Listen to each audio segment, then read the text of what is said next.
Bienvenue. On pense souvent que pour qu'un chat soit heureux, il suffit d'un toit et d'une gamelle bien remplie. Mais en réalité, c'est beaucoup plus profond que ça. Pour lui offrir une vie vraiment épanouie, il faut entrer dans sa tête, comprendre comment il voit le monde, son espace, comment il interagit. C'est la clé de tout et c'est ce qu'on va explorer ensemble. Alors, Bienvenue. partons de la question essentielle. Le bien-être pour un chat, c'est quoi au juste? La question a l'air simple, mais la réponse est bien plus fascinante qu'on ne l'imagine. On va décortiquer ça en commençant par les bases. Justement, ces bases, quelles sont-elles? Avant de se concentrer sur le chat, il faut qu'on regarde les grands principes du bien-être animal. Ce sont des fondations universelles, valables pour tous. Voici les 5 piliers, les 5 libertés fondamentales. Les 3 premières, bon, elles semblent assez logiques, non? Ne pas avoir faim, ne pas être entravé, être en bonne santé. Mais là où ça devient vraiment crucial pour nos chats, ce sont les 2 dernières. La liberté d'exprimer des comportements normaux de son espèce et le fait d'être protégé de la peur et du stress. C'est là que tout se joue pour l'équilibre mental. D'ailleurs, l'ANSES, qui est l'Agence française de sécurité sanitaire, nous donne une définition très claire. Et le mot important ici, c'est positif. Le bien-être, ce n'est pas juste l'absence de souffrance. Non, c'est un état activement positif, à la fois dans le corps et dans la tête. C'est une nuance essentielle. Bon, maintenant qu'on a les principes, comment on les applique concrètement? On va parler de l'environnement. Comment on fait pour que son lieu de vie soit plus que 4 murs, pour qu'il réponde vraiment à tous ses besoins? Il faut savoir que dans un cadre pro comme un élevage ou un refuge, tout ça est très réglementé par des organismes comme la DDCSPP. Mais au fond, que ce soit pour une structure professionnelle ou à la maison, l'objectif est exactement le même: garantir l'hygiène, la sécurité et bien sûr le bien-être de l'animal. Alors, quels sont les paramètres à surveiller de près?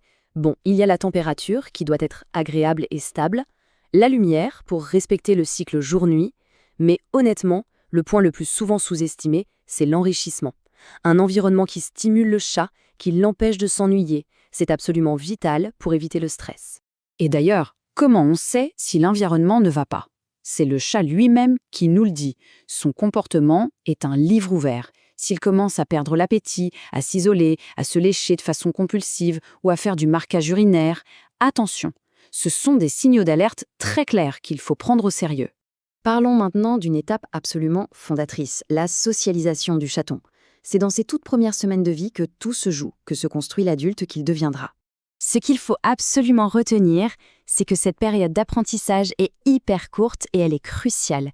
C'est entre la 3e et la 7e semaine que le chaton est le plus réceptif. C'est le moment parfait pour l'habituer en douceur aux humains, aux autres animaux, au bruit du quotidien. C'est une fenêtre qui se ferme vite et ce qui est appris là, c'est pour la vie. Ensuite, c'est avec sa mère et ses frères et sœurs qu'il apprend les limites, les fameux autocontrôles. Et les conséquences, eh bien, elles sont directes. D'un côté, un chaton qui a eu tout ce qu'il faut devient un adulte confiant et bien dans ses pattes.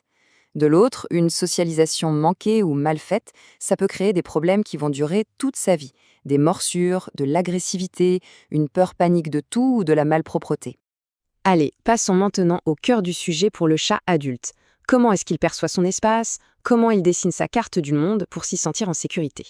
Il y a 2 notions super importantes à différencier. D'abord, le domaine vital. Imaginez, c'est un peu son quartier. C'est la zone étendue où il va se promener, chasser, rencontrer d'autres chats. Et au centre de tout ça, il y a le territoire. Ça, c'est sa maison, son QG, la zone qu'il organise, qu'il protège et où il se sent en parfaite sécurité. Ce schéma est génial pour ça. Il illustre parfaitement comment un chat voit son environnement. Pour lui, une maison ou un appartement, ce n'est pas juste une grande pièce. Non, c'est une véritable carte mentale avec des zones bien définies et chaque zone a sa propre fonction. Alors, décortiquons un peu cette carte. Il y a les aires de repos et d'alimentation. Ça, c'est son sanctuaire. Elles doivent être calmes et surtout bien séparées les unes des autres. On ne mange pas à côté de ses toilettes, c'est pareil pour lui. Ensuite, il y a les aires de jeu et de prédation où il peut enfin se défouler et être un chat. Et pour finir, les aires d'élimination, sa litière, qui doivent être bien à l'écart. Respecter ce découpage, c'est fondamental pour son équilibre. D'accord, le chat organise son territoire. Mais comment il interagit avec? Comment il le balise pour se sentir en sécurité? Eh bien, il utilise le langage le plus puissant qu'il connaisse, celui des odeurs. Et le comportement le plus important, c'est le marquage facial. Quand un chat vient se frotter la tête contre un meuble ou contre nos jambes, ce n'est pas juste un câlin. En fait, il dépose des phéromones, des sortes de messages chimiques apaisants qui veulent dire « Ok, cet endroit est sûr, je me sens bien ici ».